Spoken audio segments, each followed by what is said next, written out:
There you go. Deus Vult. What is this? Hey. It seems like really classic Conan style. Yeah. Like storytelling. Tell me more. I really dislike modern comics, especially everything that Marvel and DC have done in the last 10 years or so. I think it's absolute trash. Right. And so a lot of people have been going back and being like, yeah, we want to recapture the 90s. But if you go back to the 90s for real, they did the fancy art and all that, but they really didn't focus on storytelling. In fact, a lot of those guys didn't even have writers, and it showed. I took it back further. Are horrible. But I love this, like Frank Frazetta. Frazetta, yeah. And our artist did a real oil painting of this right here. Definitely inspired by Frazetta, and in the inside is inspired by John Buscema from Marvel Comics. So we wanted to get back to that, because if you look at those old Conan books when it was Buscema and Roy Thomas writing it, those are some of the best stories that have ever existed. So we had them repackaged in England as Savage Sword of Conan. So I love. Are you doing the art? Or are you just doing the? Are you not? So I'm the writer. Yeah. I'm right. I do. So I really like this like European feel you've got going on here. And that's mostly because of the colors. I think the line art is very 70s Marvel Comics, but the colors have this European feel, and that's done by Matt Krotz. And he's a wonderful artist in his own right. So both of our artists are just top-notch professionals from the lines and the colors. And it really, I think we've come out with the best product that possibly can be made out here. It does look cool. So, what is it? How long is it? Like, how big is the book? Yeah, this is a book it's a Crusader fantasy book. So basically, I took all the old pulp ideas and I just kind of put in things that I like. If you look at this one, you see the monkeys with the demon here. You know, the Wizard of Oz monkeys with the wings. I really those creep me out as a kid. So we wanted stuff like that. It's a Crusader who goes into a cave and then ends up in this fantasy world, just like John Carter did when he ended up on Mars. I love the lineup. Yeah, the blacks is really good. It's really beautiful shading. Yeah.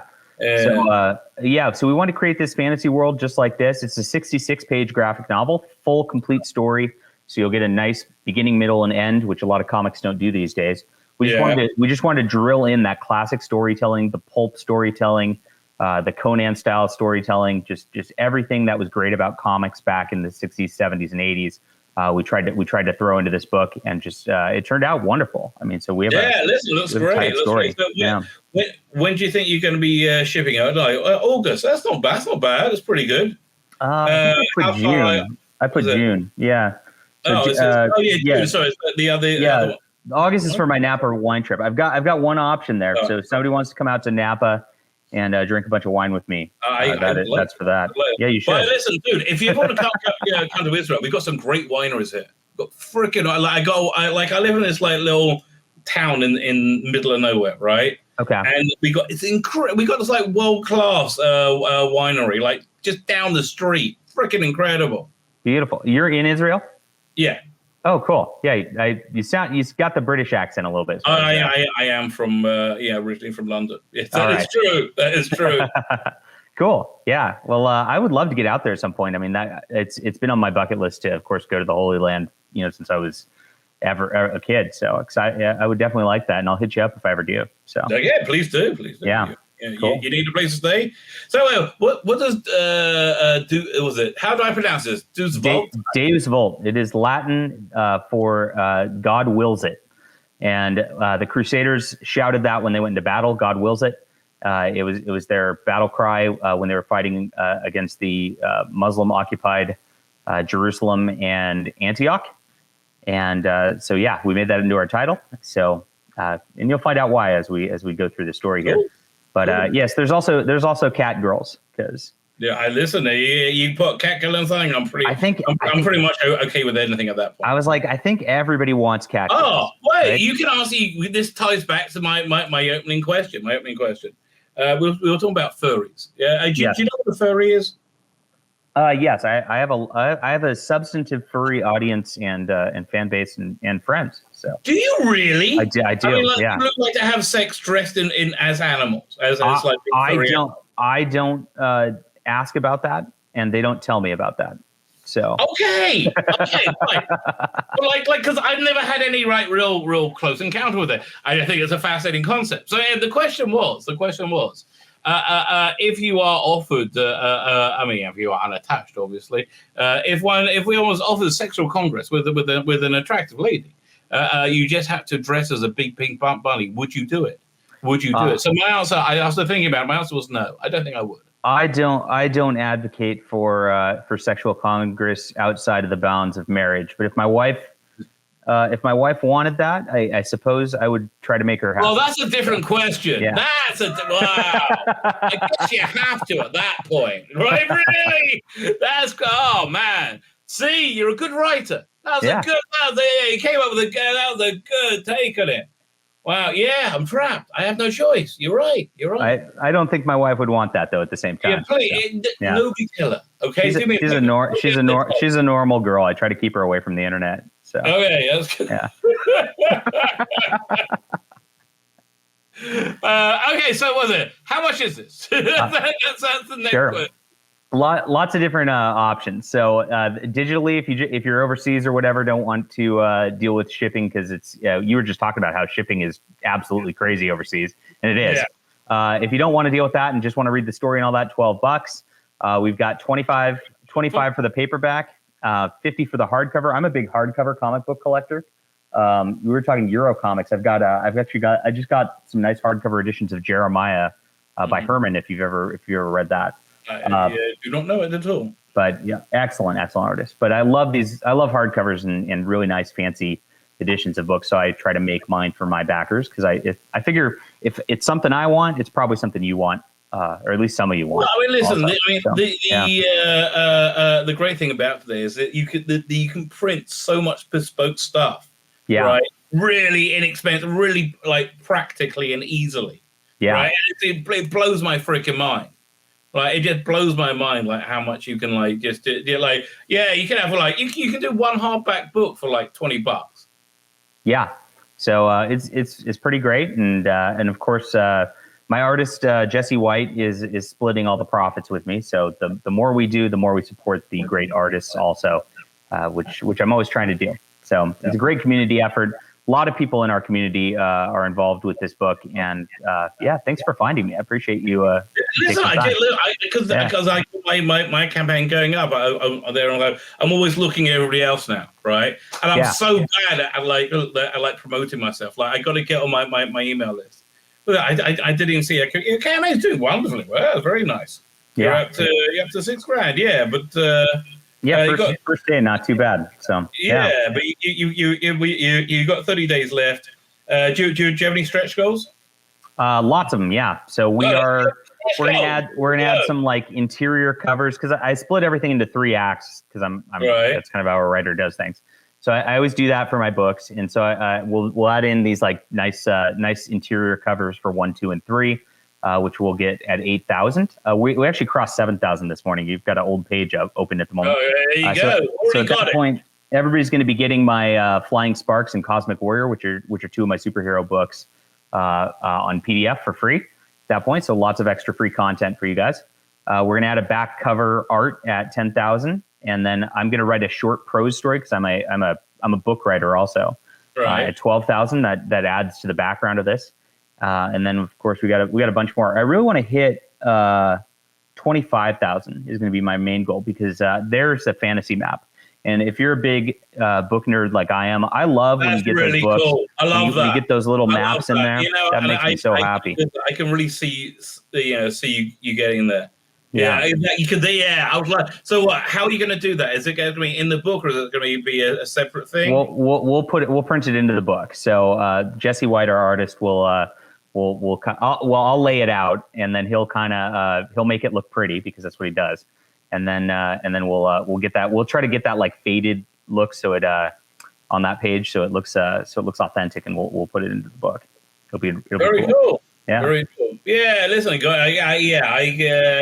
30 days to go. I think I would like to see you get I think we got a good shot at hitting that. I think you do. Yeah. You have a nice trajectory so far. So have you been running 30 days or how long have you been running so far? Yeah, I might go into band after this for a little bit, but I mean, I am trying to get these into backer hands in June.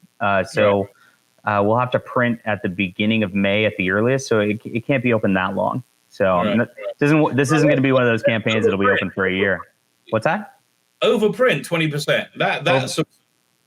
I do tend to do about 20% overprint, right? Yeah. How many campaigns have you done? This is my 10th. So wow, you know what you're doing. Yeah, I've got this old hat.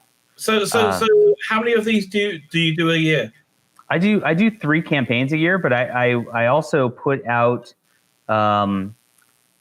comic books monthly on Amazon without crowdfund campaigns. So what I do is I take the money from my crowdfund campaigns and I put it into art for extra books. So that way I've always got books coming out, because the whole point of this is to have we want a real competition to the mainstream industry, and to do that, got to come out with something every month, and that's what I try to do. So my fans get a lot of content from me. It's fun.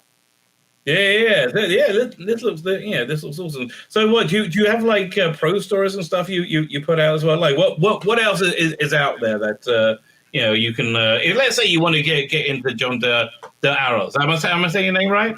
Jon Del Arroz, yeah. Jon Del Arroz. You see, I did it terribly. How do I pronounce your name? I couldn't have done that more Englishly. Are you Zvi? Is that how I pronounce it? Yeah. Yes. Well. Excellent.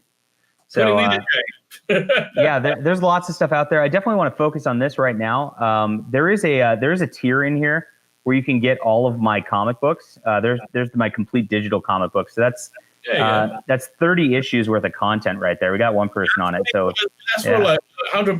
That's not bad at all. Yeah, that's $3 an issue for digital. So and then I've got for my print ones, I think I've got that at $225, and you get all 30 issues at $225. So excellent value there. Yeah. Get drawn in the book, $250. I love that tier. Yeah, we got somebody pretty excited about that yesterday who was talking to me. So I think the book's almost done. So we've left I think 3 or 4 pages to allow people to get drawn into the book, and then we'll just complete those once we have that all cleared up, and just get this out right away. So you'll get a book really fast. And the story's so good, guys. This is so much fun. I've of the 30 issues of comics I've done, I really think we've outdone ourselves on this one more than anything. So cool. It looks very cool. It does. It does look very cool. It's got this very traditional Conan feel, like very 70s Conan. Yeah, that's the goal. 70s. Next one we're gonna do a 50s retro sci-fi sort of thing for the next one. So cool. I'm all about bringing back that golden silver age stuff, because that's where everything was really great. That's where our culture was really great. I mean, if you look at your references for Doctor Who, it's like you seem to love that sort of 70s era the most. Also, it just seems like something great was happening in creative minds around there before the corporations took over. So, there was a rawness about it that you had like greatness come about from, just because it wasn't over like workshopped. You didn't have a boardroom in there going, we need this character to fit this box, right? Right, exactly. For our sponsors. Exactly. Yeah, man. So let me ask you, where are you on a Comicsgate? Because I didn't see if you use a hashtag or not. You pro or anti? Because I don't understand the politics. I don't understand. I don't know the politics for well at all. I know a little bit. So I know I like Ethan Van Sciver, for example. Yeah, I'm 100% pro Comicsgate. I was streaming with Ethan for 4 hours yesterday. So. How did you get this channel? Oh my God, I would so love to get this channel. It's all what Ethan wants is what Ethan does. Yeah, exactly. That's kind of beautiful, and that's kind of beautiful. It's what we're supposed to do as artists, just be able to do what we want. Absolutely right. Yeah, and you know what? That as a listener of the channel, that's what I love about the channel. It's like, because I just like the guy. I really do. It's fun. I just like, he's very, very. That's why he's such a great salesman. He just makes me want to buy his stuff. He's a charming guy who makes everybody laugh, and that's the best thing you can ask for. Why wouldn't I want? And also, your comic's great as well, right? Absolutely. I have to really like the comic, but he does. He does a great. So there you go. But I do hear that. So yeah, very good. So you were on there. So where else are you going on? Where else? Just this for now, and then we'll be, like I said, we'll have probably a couple more comics this year. All right. And what else do we got? I got novels coming out also. All right. In the middle of editing those, which I'm slowing down because I'm streaming with everybody instead of working on my books. Bad idea. Right. But listen, you and J.R. Martin. Yeah. Oh, well, I'm not going to do that ever to my readers. I try to, like I said, I try to come out with 3-4 crowdfunds for comics every year. I try to come out with 3-4 novels every year, so everybody stays happy. Do you do like a book on tape with it as well or not? I've got my steampunk series. If you like steampunk, which you probably do if you're a Doctor Who kind of gets into that a little bit. Listen, I'll show you a sneak preview of not the campaign I'm running right now. This is the my next campaign, which is like super steampunk. But I'll pull up your thing as well. 1 second. I'm happy to see the steampunk. That's cool. But I've got that on audiobook right now. I'm working on the others. Audio is a really tricky, time-consuming thing to make. But yeah. So yeah. I mean, like my dream goal, if I can get this campaign to if I can let it go well, to like not this one on right now, the next one to like 50 grand. I think I'll have to get up to like 100 grand to wow. But I can the reason I started the channel was to do this. Yeah, this is exactly why. Absolutely. So I don't know if I'm going to do it here, but I would like it. So I would like at some point to be able to do that. Here, let me just open this up. I'd love to do like a full cast audio drama. Yes, I love those. I love audio dramas. So, oh my gosh, that's beautiful. Yeah. So this is like it's kind of like the movie Zulu. It's very English. It's like basically English soldiers on Mars. There's a few pages colored. Not all of them. Colored by this wonderful person called Rita Giovanni. Nice. Well, that's exciting. That's definitely the type of book. So I love the airships. Cool. We got lots of stuff like that. And this character is basically so she could be in the second half of the book with not much clothes on.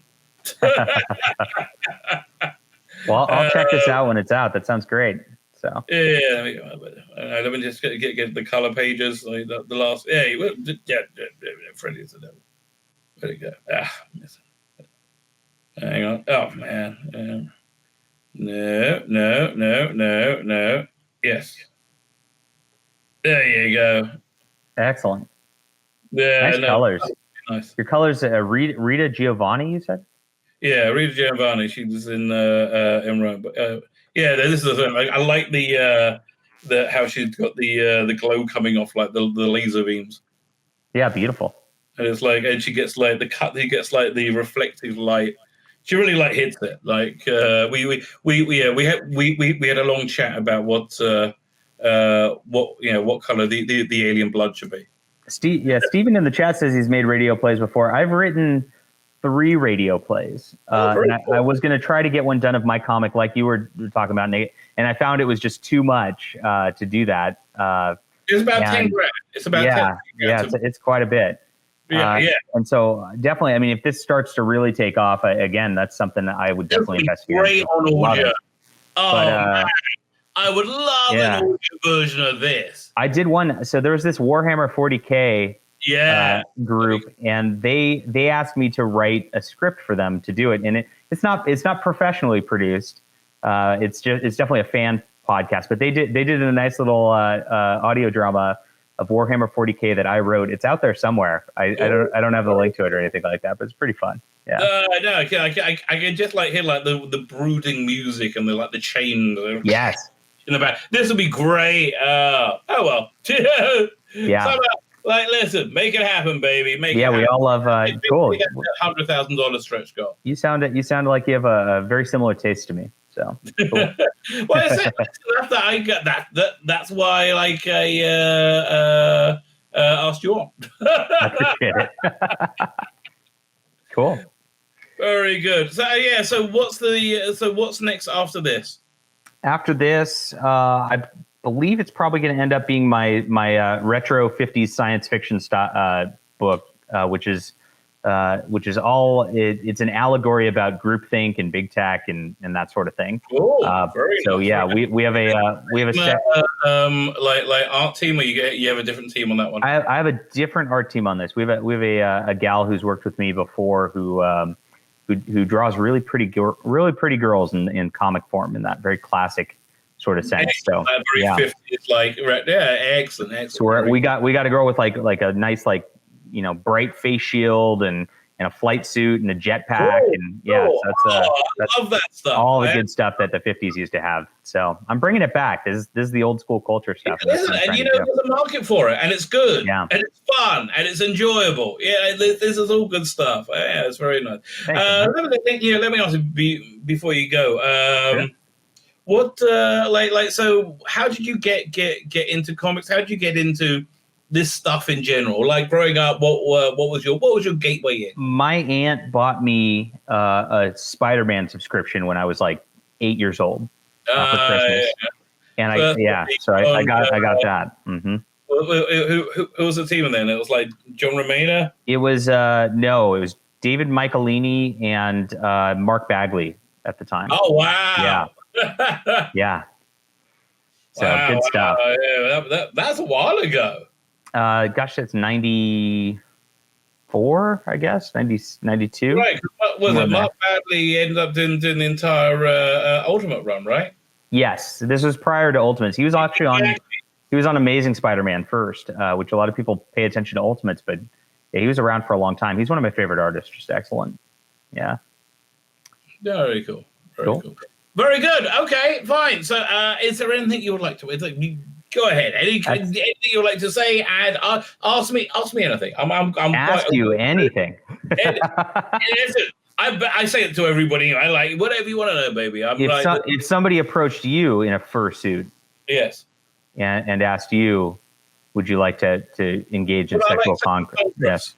Let me think now. Again, if in the scenario that's my wife and I said she wants that, I guess like, geez, I'm kind of trapped. I have no choice. We would have to have a conversation first. Even that, it's not a definite yes. It's just like, can we talk this out first? I think that'd be better. If I was single. If Perry from Doctor Who, exactly. But am I wearing a fursuit, or is she wearing it, or are we both wearing it? Oh, good question. Yeah, I don't know. She might want you in the fursuit. So. Okay, I'm in the fursuit. See, I'm happy in the fursuit if she isn't in the fursuit, right? Okay. Like if as long as I'm not blindfolded, as long as I can still see through the big bobble head thing, right? So you're not in love with Perry enough that if you couldn't see her and it was just a fursuit, but you knew it was her, you're not that in love with her. In the fursuit. What if she was in the fursuit? Yeah, even less interested. No. Okay. Even less interested. There we go. Even if it was a sexy bunny fursuit. You know, like in Bugs Bunny, you have a sexy bunny. Even then, nah, not interested.